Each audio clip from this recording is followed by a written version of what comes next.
Jason Romano joins me from Lake Anne Brew House to discuss founding and running a nano-brewery. This is BeerSmith Podcast number 158.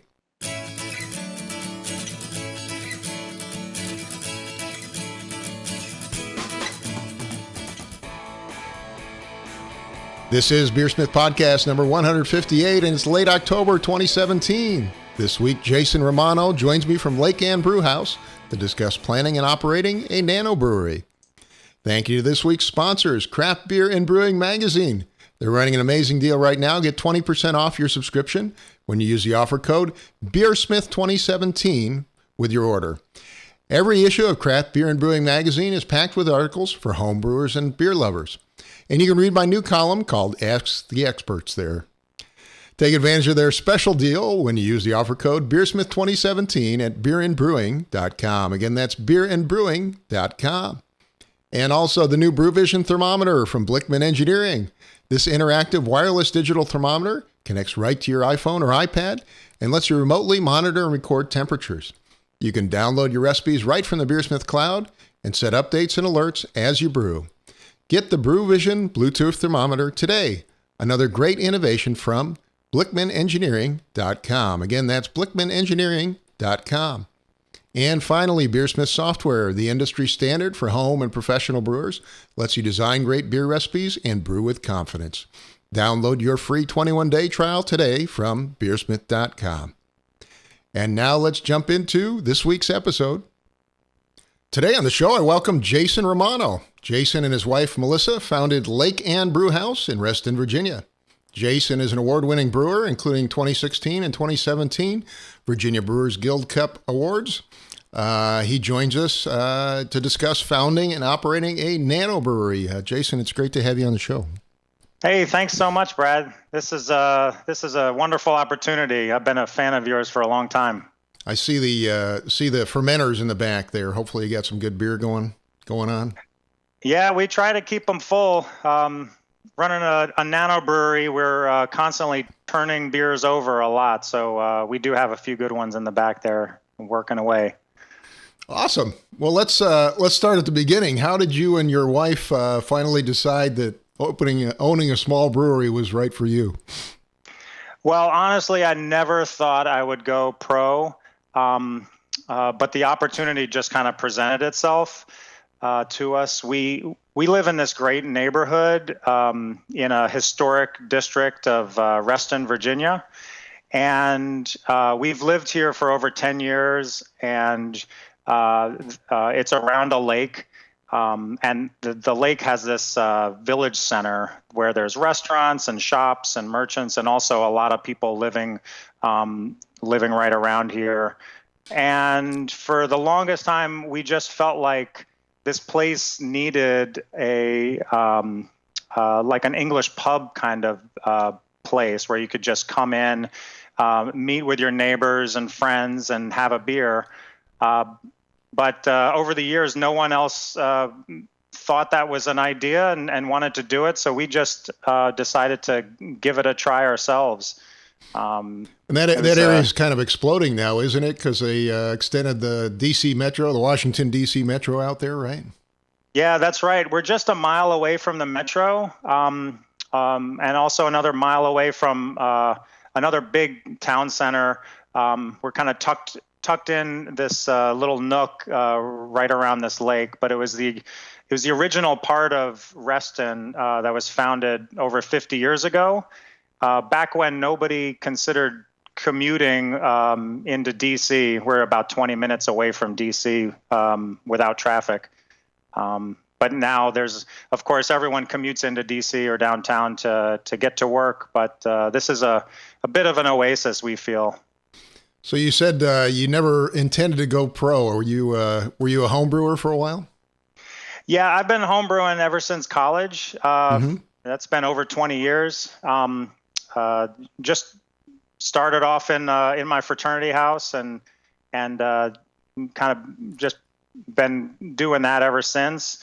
When this opportunity kind of presented itself, we were actually looking for a way to invest in our community or somehow be kind of bring something to the community, and we didn't exactly know what it was going to be. And we found this space that really looked. I mean, it used to be a small restaurant, and they had recently vacated.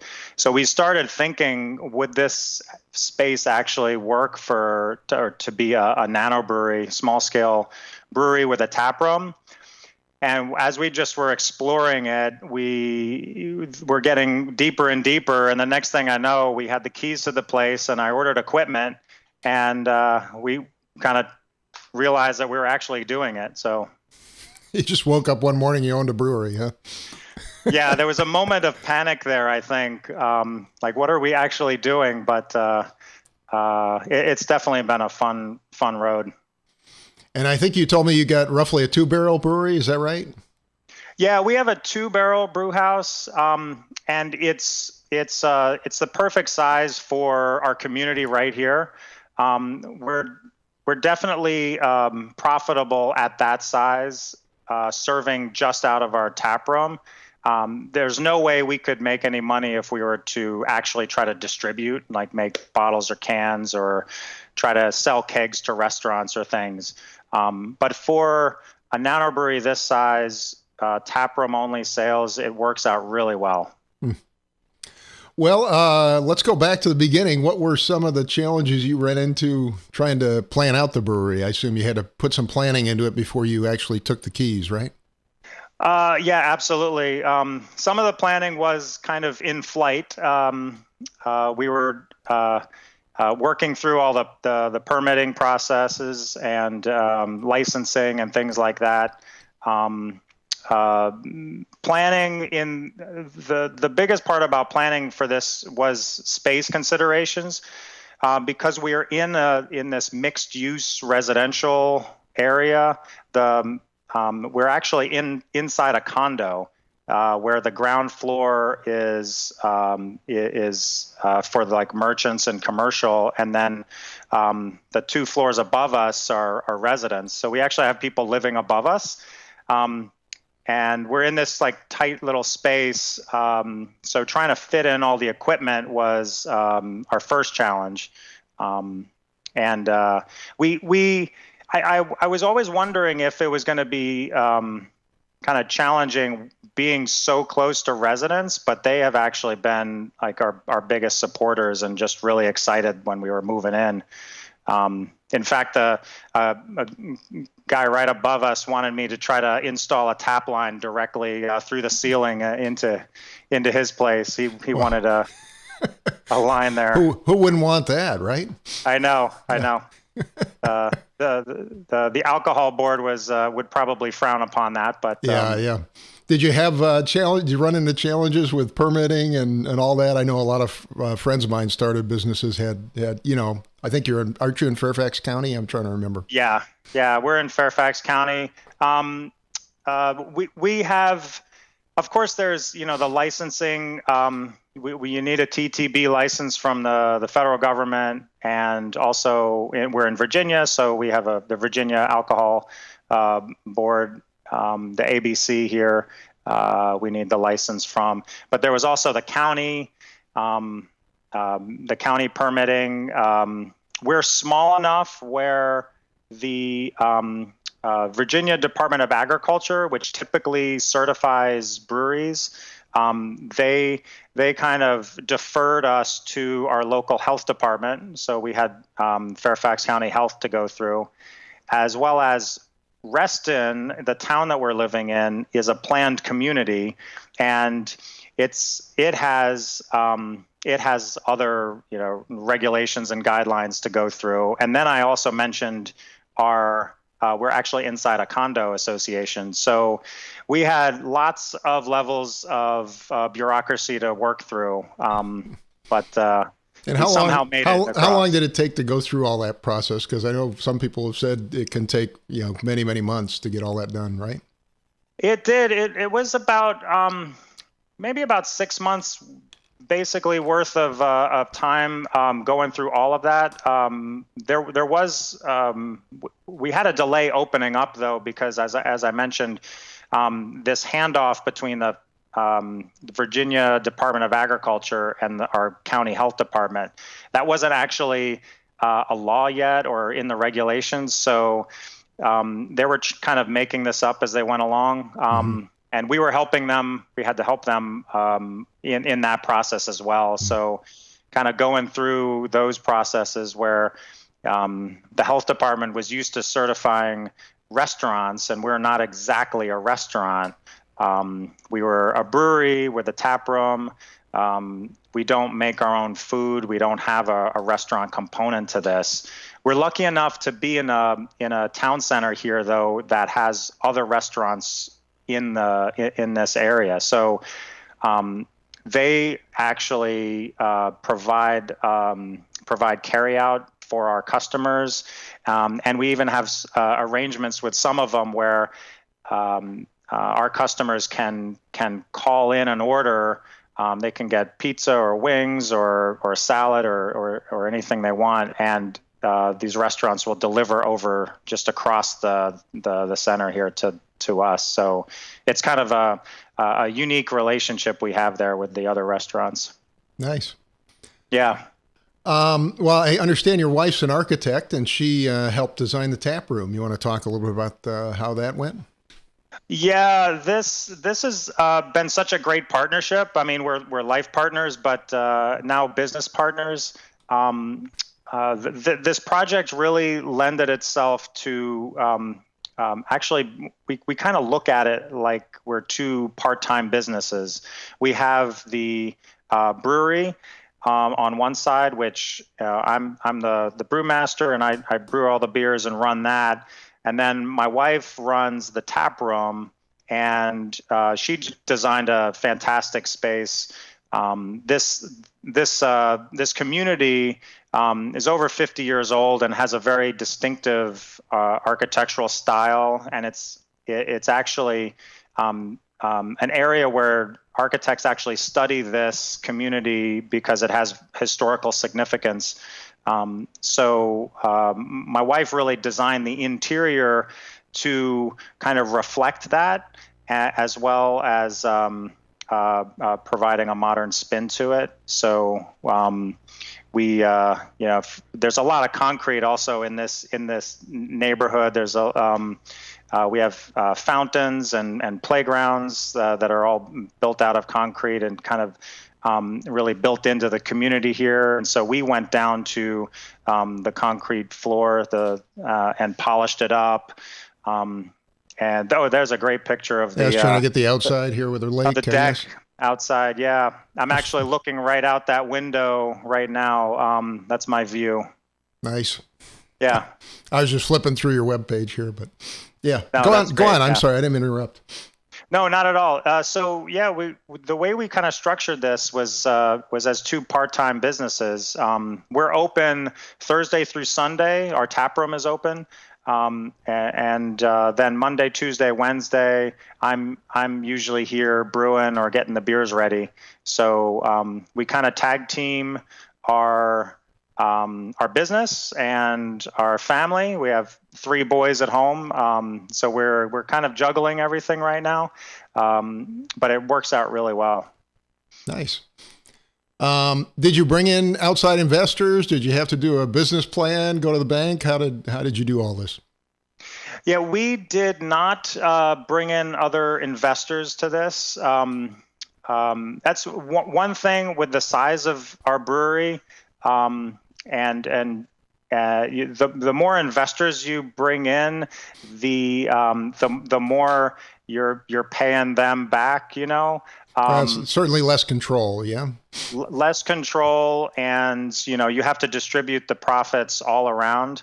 That's something we're actually looking into as a growth potential, but for this project, it wouldn't have worked to have outside investors, and that's something you need to consider if you're actually going to try to open up your own nano brewery. Is make sure you can pay yourself first, and it's profitable for you in your particular situation.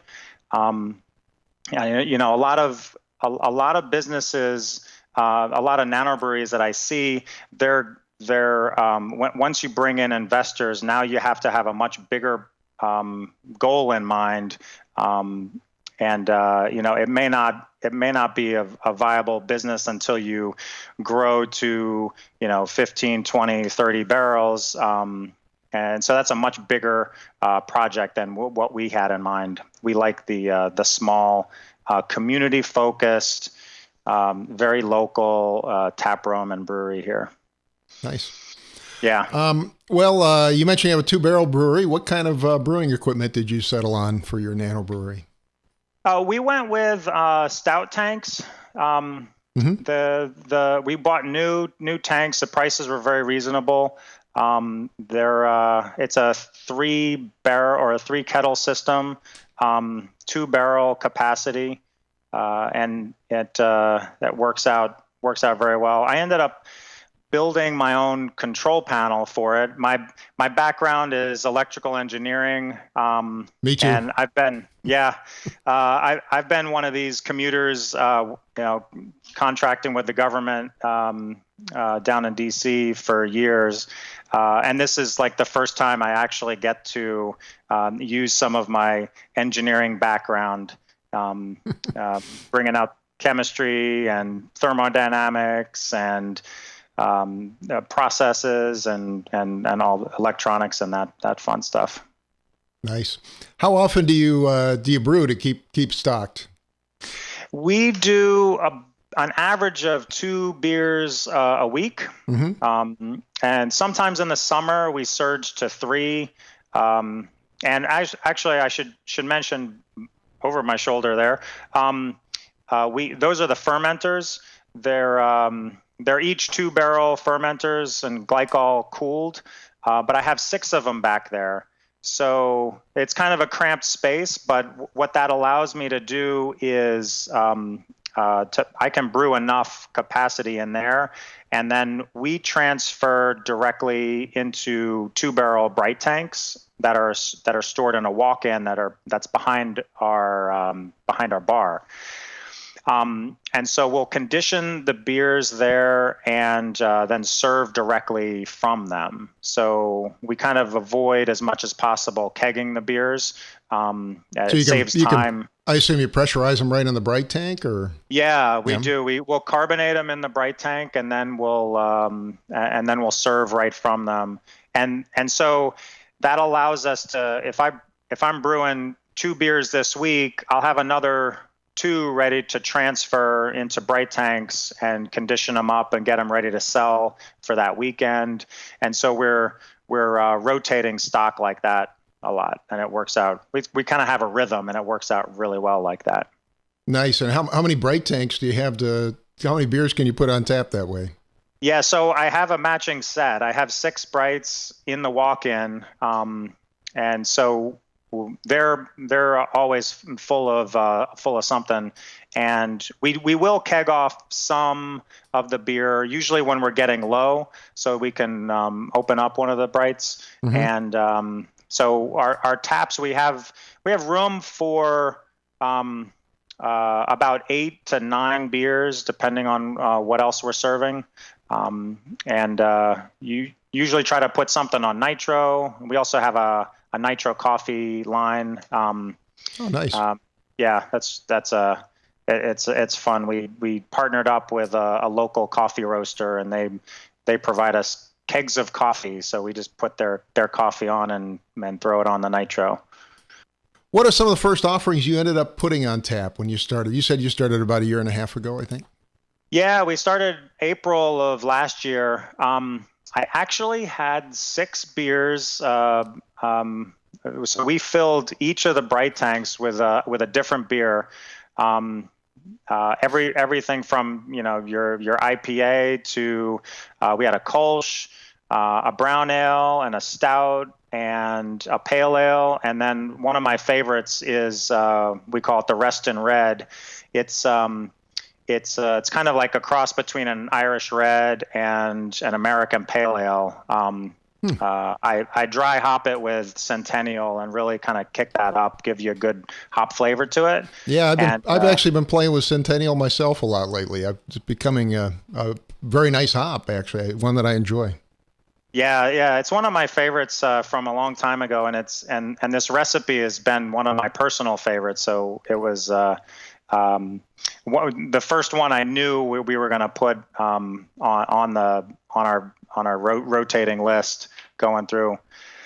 Yeah, we'll try to keep a set number of flagships on at all times. We kind of have because of our the demographics here, and that we're really embedded in this community. We have a lot of just neighbors that come here, and they want to see the same beer. They want to see their favorite on tap, and that's what they're looking for. Instead of the kind of a typical brewery in a warehouse or industrial park, where they're going to attract a lot of the beer fans that are going to seek them out and want to try new things every time they go. We see that we definitely get a mix of the hardcore beer nerds and just regular everyday people who are looking to have a beer. So we end up doing, because of that, we do a lot of education, and all of our servers are Cicerone server certified. So we wanted to make sure that they could speak the language and could help our neighbors here kind of navigate this the beer choices that they have in front of them. Nice. And yeah. I understand you have several flagship beers that you try to keep on tap most of the time, right? Yeah, we have our Live, Work, Play IPA, which is kind of the motto of Reston. It was this town was conceived of as a planned community so that people could live here, work here, and play here. So that's our number one seller for sure around here. Is that a kind of a mild IPA or really hoppy or what? It's not quite as hoppy as some of the more traditional West Coast styles, but it is up there. It's around 60 IBUs, but I use some honey malt in there too, which I really like. It kind of just adds a little sweetness, a little bit of kind of this maltiness to it to try to balance out the hops a bit. So that's a good one. I should mention, it's kind of funny. There's a beer that we serve, which has become one of our flagship beers. We call it our Lord Fairfax. It's an English style pale ale. And since we're in Fairfax County, we named it Lord Fairfax. And it was really just a one-off beer I made one day. I had some extra Maris Otter malt and tried to figure out what to do with it. So we just kind of crafted this recipe, and that beer won a medal last year. And as when we're at the award ceremony, it was funny because we got the medal and we kind of blasted it out on social media, and then I realized that I didn't have any of it on tap, which just happens. When you're small like us, we can't keep every one of our flagship beers on tap all the time, but we try to kind of rotate through them. But from that day on, that became one of our flagships. Nice. And you said it's an English style, right? So is it kind of like an English pub ale or? Yeah, totally. It's much maltier. That's what I enjoy is kind of the malty, messy, English ales. Yeah, and we'll occasionally put it on nitro too, and that makes a really smooth beer that way. So, do you rotate through the rest of your offerings, or do you how do you handle that? Do you like to brew a lot of different beers? Yeah, we brew kind of across the board, a lot of traditional styles, and then we'll try to interleave some more seasonal beers and then maybe an experimental one or two. But we focus on more traditional styles and just really producing good quality beers. Let's see. We always try to have the IPA on tap. There's definitely a segment of the craft beer drinkers that equate craft beer equals IPA. They're sometimes surprised that we don't have only one IPA on. We sometimes have a second or a double IPA or another American Pale Ale in there for the hopheads. But we'll also do that like English style as well as something dark. We have some good dark beer fans here, whether it's a stout or a brown or something along those lines. And then usually something lighter like a Kolsch or we just released a Pilsner. I was going to ask, so do you do a lot of lagers or mainly ales? In the summertime, we can't do lagers at all because we're turning the beers around way too fast. Usually 2 to 3 weeks, and we're tapping. So in the wintertime, there is a little extra production time that gets in the way, I guess, right? Yeah,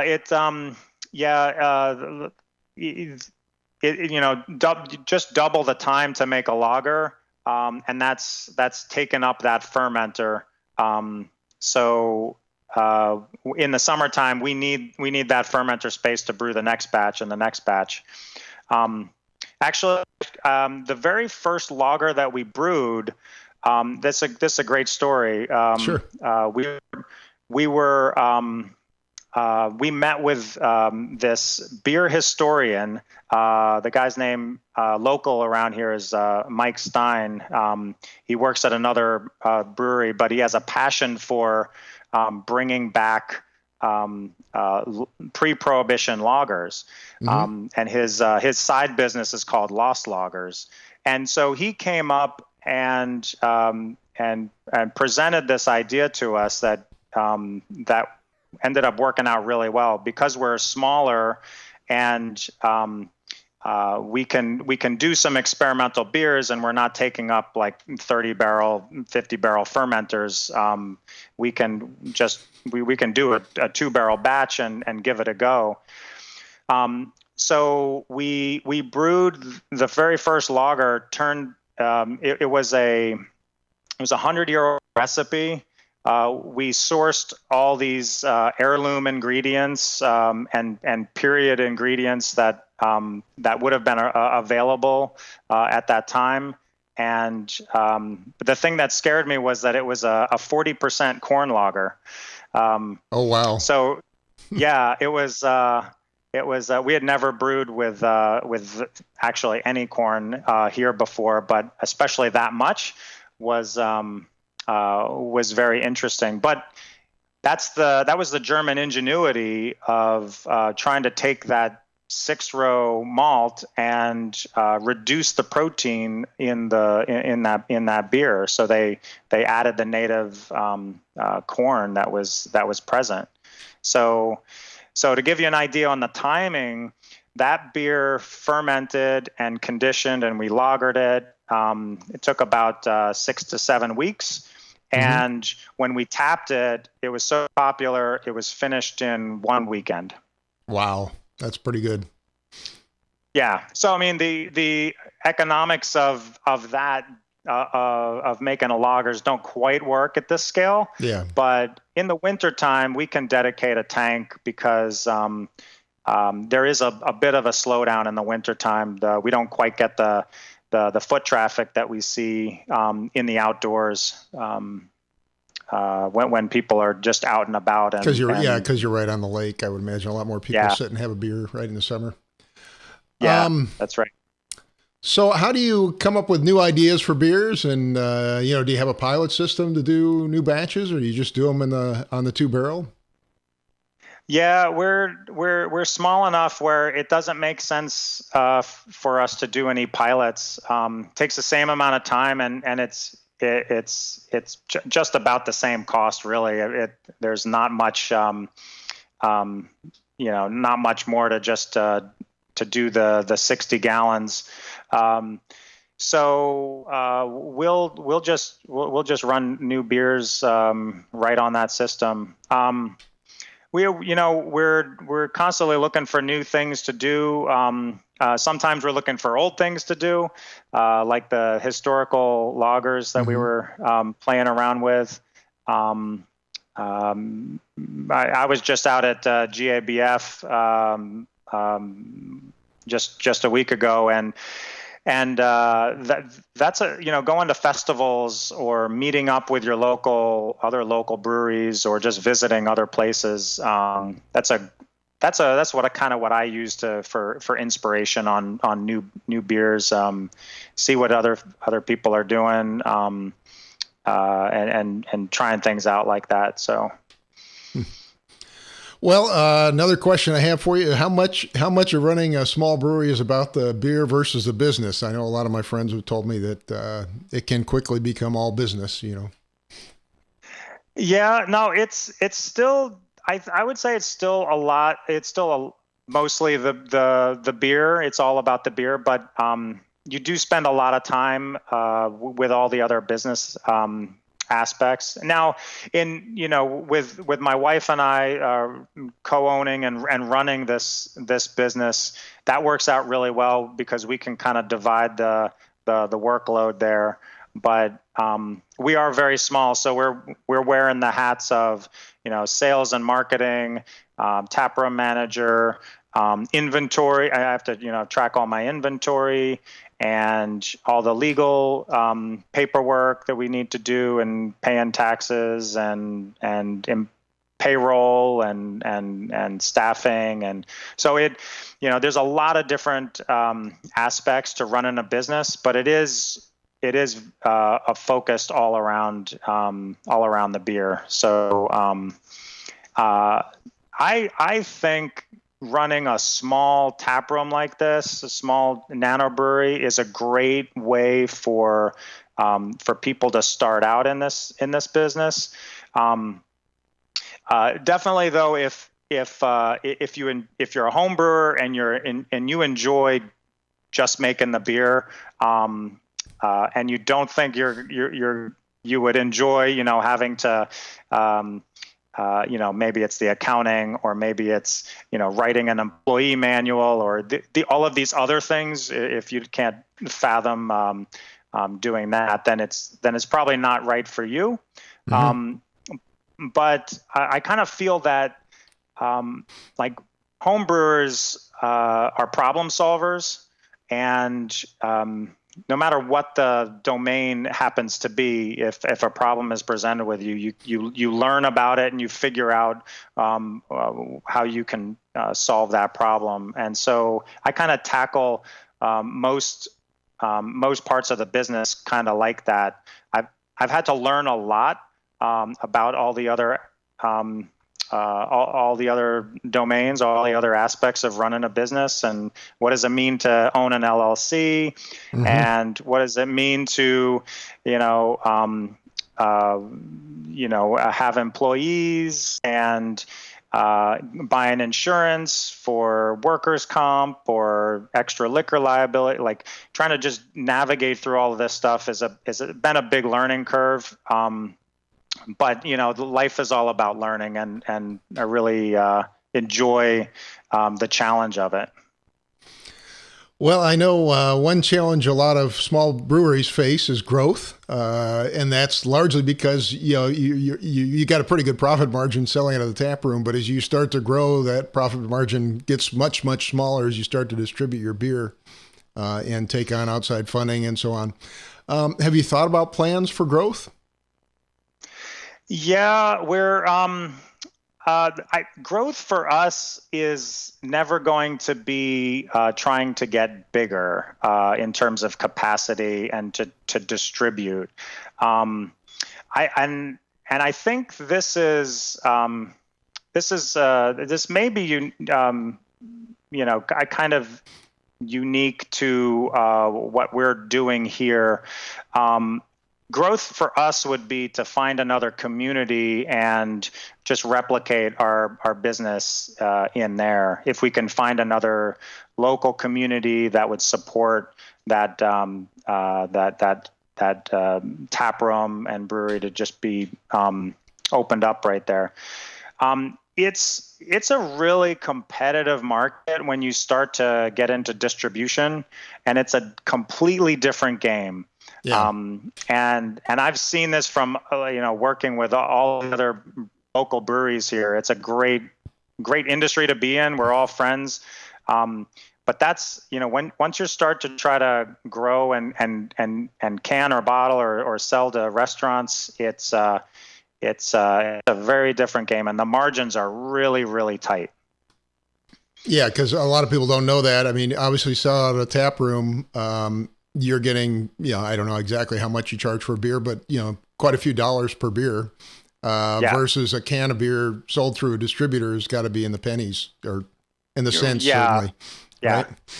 Yeah, we can realize all the profit that's sold in-house. And when you're trying to sell, when you're trying to distribute, you have to, at least in the state of Virginia, we have to go through a distributor. So they would take their cut, and then they sell to a retail store or a restaurant or things. And, the average customer out there, or the average beer drinker is used to buying a bottle of beer for maybe a couple of or a 6-pack for maybe $10. We can't, at our capacity, there's no way we would make any money doing that. Yeah. And so there's kind of like a no man's land there. You have to really scale up and make money in a distribution game. You need to be like in the 30 barrel range or maybe even more, and then you're talking like really high capital expenditure. You would have to bring in, at least we would have to bring in investors to make that happen. We don't have cash like that lying around. Yeah, most of my friends that have done it have gone and gotten outside investors and raised, $1 million or more dollars, and then gone out and bought it, at least a 15-barrel brewery, if not a 30-barrel brewery, and so on. Yeah. So, yeah. But there are some advantages to staying small. You want to talk about maybe some of those? Well, one of the biggest advantages, and I know you've mentioned this on I think on your podcast a bunch of times, where like the home brewer can do things and can make beers that the typical professional brewery can't, that commercial brewery can't, just because of the size that you're dealing with. But I find that I can do a lot of those same things because we're brewing, 2 barrels is 62 gallons. It's okay for me to spend a little bit extra money to get a certain type of ingredient, or to do, to tweak my process, to kind of employ some other new homebrew strategies. I can play around with things like that. So you can take risks that somebody with a 30-barrel brewery might not want to take, right? Right, absolutely. And doing this historical beer project that we did, it's something that, hey, it's 60 gallons of beer. I'm sure someone's going to drink it. We'll figure something out there. But if you're at 30 barrels, that's a big expense, and you don't want to be, dumping that if something didn't quite come out right. So that's one of the advantages of what we can do here. Maybe another advantage of just staying small is that I think maybe it stays a little bit more about the beer and less about the business.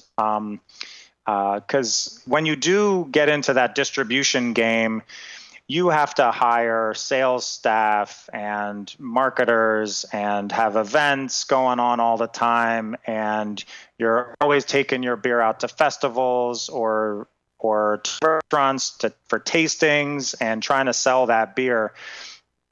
Here, we we just open our doors, and the beer kind of sells itself. So I think that keeps it a lot more accessible, at least from a business owner's perspective.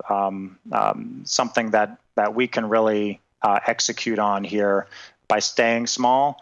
And we are also on like the first name basis with our customers and our regulars. And, we get instant feedback. They'll tell us what they like, what they would like to see us brew next. So that's really fun too. Yeah, and I like that you're unlike some of my friends are still close to the beer. I mean, you're still brewing a couple times a week and trying new things, which is great. Yeah.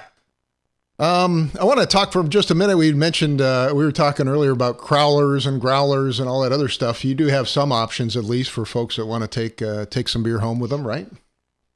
Yep, absolutely. We do have growlers, and folks will bring in their own growlers here, and we'll fill them up. We just purchased a small crowler machine, a can seamer.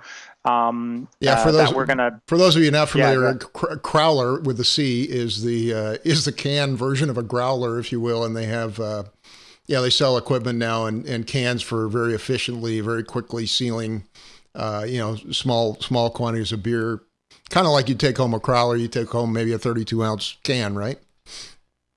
Yeah, that's right. And actually, the version that we just got will do 16-ounce cans, which I kind of like that size. The buzzword I just heard was what was it? It was a brewer's growler is a 4-pack of 16-ounce cans. So we're hoping to fill up, pre-fill some cans and then have them in a refrigerator so that folks can just grab them and go. It makes it easier for our taproom staff not to have to fill growlers, because that does take some time out of pouring pints. And it's always, it's never as good as, drinking that fresh pint right off the tap. When you put it in the growler, it's as good as you can get it, but the cans seem to, especially pre-filling them and really focusing on doing it right, you can get some cans that will last for several weeks, and which is always it's always a concern of mine as a brewer. You sell a growler to someone and they maybe they leave it in their fridge for 2 weeks, and it starts to decarbonate or gets a little oxidized because of the process of filling it. This way we can control that a little bit more and have a better experience in the cans. Well, Jason, we're coming up near the end of our time, but I wanted to ask you, do you have any advice for folks that might be interested in starting up a nano-brewery and selling out of the tap room, sort of the business model that you're using? Yeah, absolutely. I think that the opening up a nano-brewery is a great way to get into this wonderful industry. You get to do beer, you get to make beer and make money doing it. So that's a fun thing. I think it's been a dream of mine forever. Even though I didn't think it would ever happen like this. But make sure, if you are thinking about getting into this, you really have to make sure that the numbers are going to work out. Figure out how much how much beer you can make in the limited amount of time, and how much can you sell it for. And you have to really figure out if your particular business is going to be profitable at that size. It can be done, and I think we're proving that.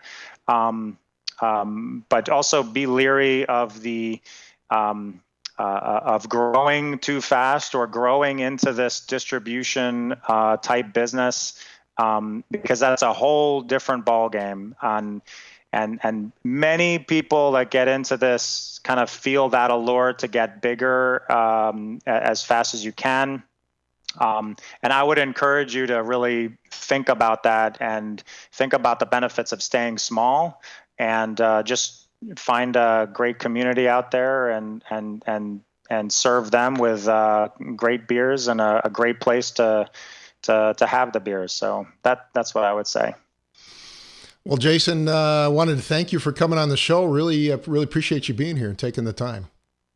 Oh, thanks so much. This was a blast, and you'll have to come out whenever you have some free time, and I'll buy you a pint.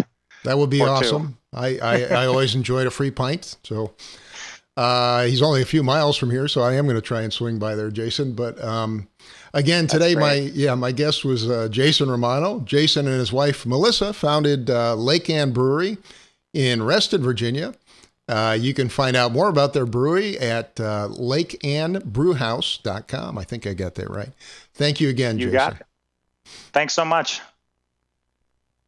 Well, a big thank you to Jason Romano for joining me this week. Thanks also to Craft Beer and Brewing Magazine. Every issue is packed with great information for homebrewers and craft beer fans. Take advantage of their fantastic sale and get 20% off when you use the offer code BeerSmith2017 at beerandbrewing.com. And also Blickman Engineering, creators of the innovative new BrewVision wireless thermometer. Remotely monitor your brewing system from your iPhone or iPad, record data, set alerts, and grab recipes directly from the BeerSmith cloud.